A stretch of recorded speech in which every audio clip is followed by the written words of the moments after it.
This is a little bus that will take me to Kintai Kyo Bridge and the museums of it. It's a nice bus. These are always kept in good shape.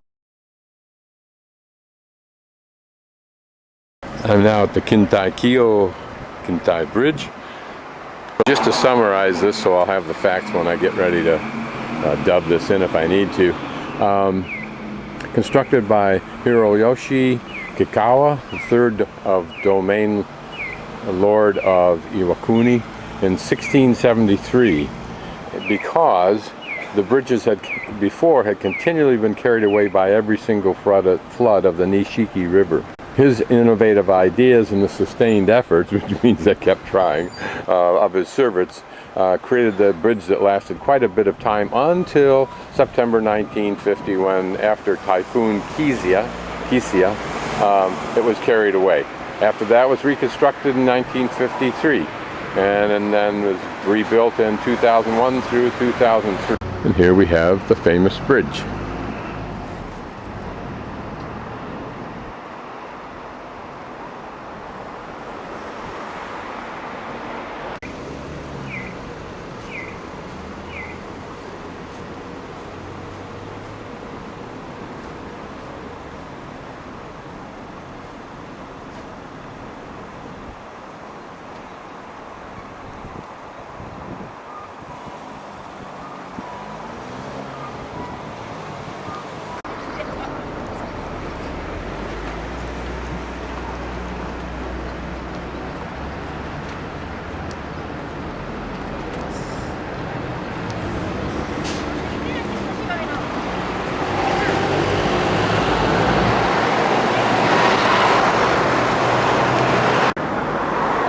Just wanted to get the long view of the bridge.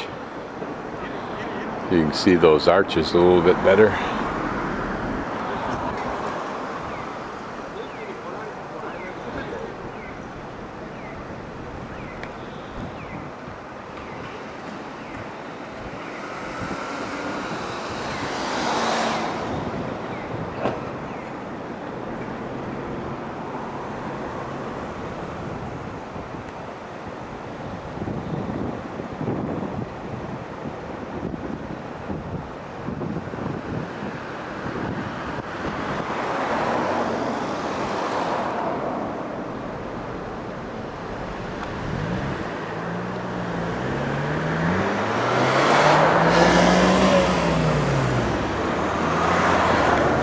And when I came out here, I noticed these really funky old boats.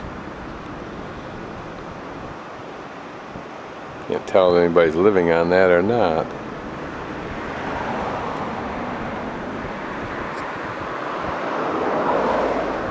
The newer version. Probably tourist boats for when the weather's decent.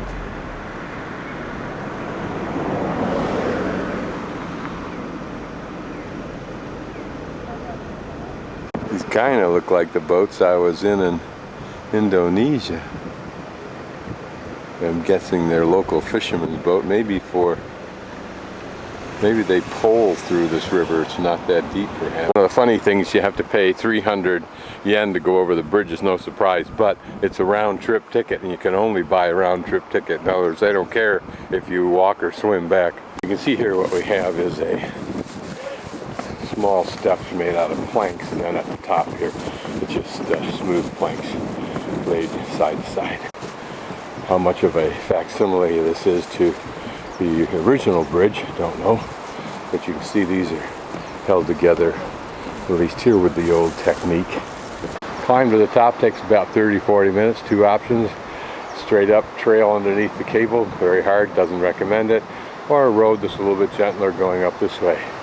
I shall see. You can see it's a pretty shallow river, but you can also imagine when this huge area drains out after a monsoon, that it must come crashing down through here. Detail probably just to give it some authenticity. Doesn't look like it has a lot of strength, the metal part. And up there to the right is the castle that we'll be going up to.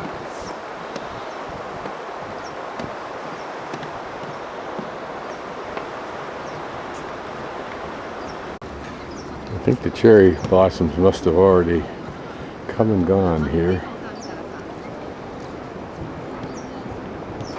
Not quite so. At least there's some kind of blossom. The pretty young exchange student that I'd met on the train today told me to be sure to get ice cream out here. It's 100 yen, and they advertise it, but it's too cold. Some somewhat older farming utensils, I suspect, but what they're for, I don't know. Notice this device. It looks like 2 feet on the bottom there.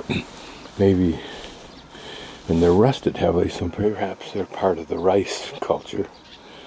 And that looks like it's, isn't that funny? It looks like it makes holes in the ground, or churns up the dirt, but only after this is smoothed off a pathway. See, again, these paddle looking things, like they're designed to make a flat pathway rather than a furrow. I'm in the men's room, and I just noticed here above the urinal how they've tied neatly with a little cord and a bow, probably some records related to the maintenance. Throughout here are nicely maintained gardens, particularly when it's not as cold as it is. I think spring is early here still. Most of the bushes here, I think, are rose bushes, but here's some pretty splashes of color as I work my way towards the cable car. Isn't it lovely how this tree forms an archway for the door? I don't know what this little display is, but obviously it's an allusion to the bridge, but what exactly it's portraying, I don't know. This is a pretty little place for a picnic type thing.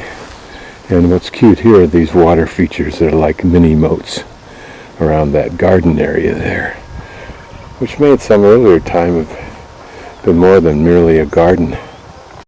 This is a little bit different kind of a tree. I'm not sure I've seen these before. I don't know.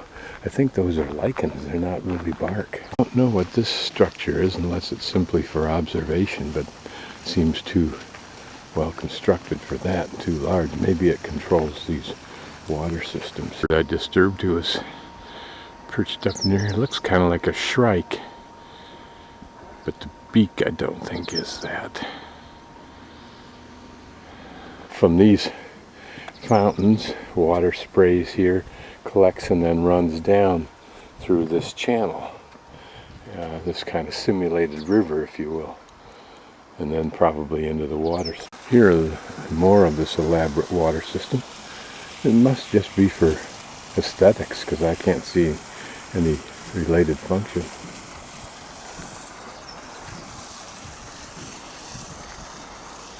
Probably same with that feature over there. Probably there's a fountain in the center when it's running. Water goes down through those channels that you see radiating out from the center and settle into that moat-like run or raceway around it. Those radiating raceways are fountains, contain fountains of their own. He's probably cleaning it out in anticipation of the summer season. With laundry hanging on the balcony, these are certainly homes, perhaps. These are merely the people who, not merely, but the people who maintain this entire facility. And somewhere there's a snake museum, the White Snake Museum. Here's an old looking temple that we'll visit before we make the attempt up the hill.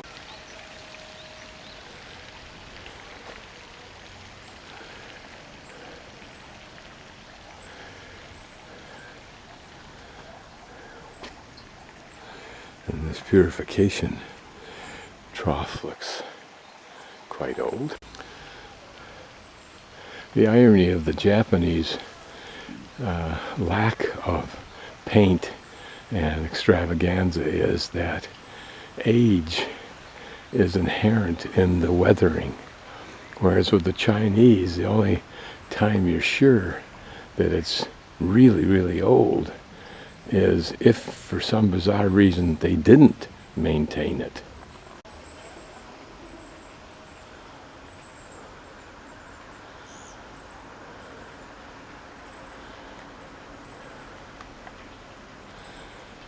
And here we have an eyeball.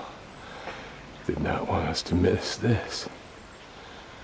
Again, I think the Chinese dragon illusion, which may just over the centuries have become completely embedded in the Japanese culture anyway. The roof on that shrine to the right is very pretty.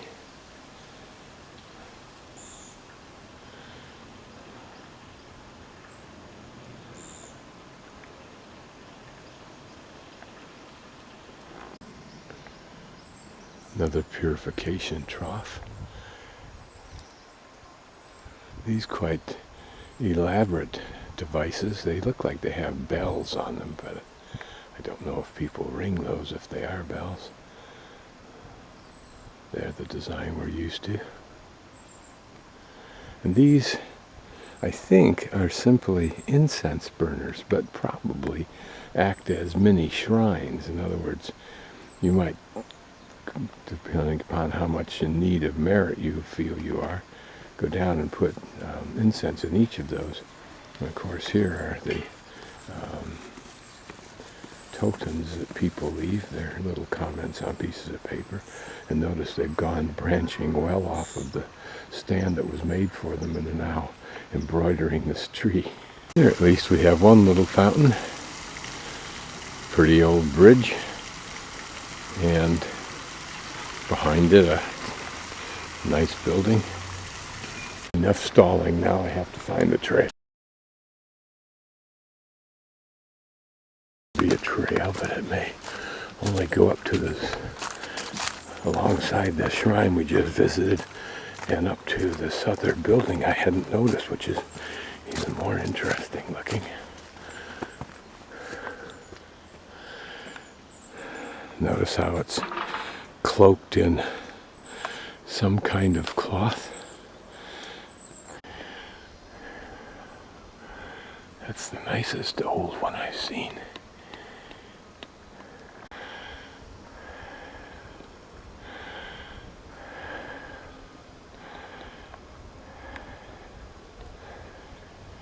This looks like the trail, so I'll cinch up my shoes and get going. This looks like a well-developed spillway. Right between it and the trail is evidence of an earlier one.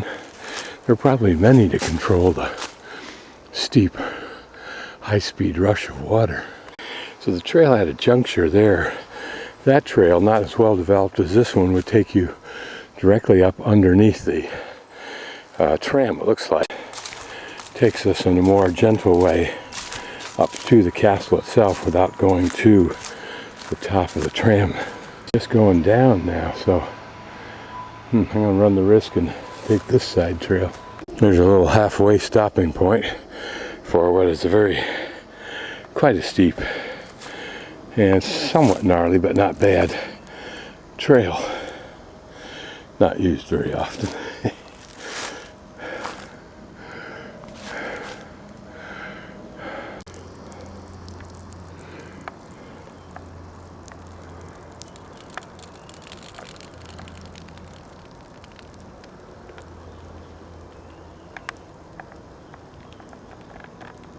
That's interesting, at 3/4 of the way up the mountain, I find this rake and brush on this rough trail.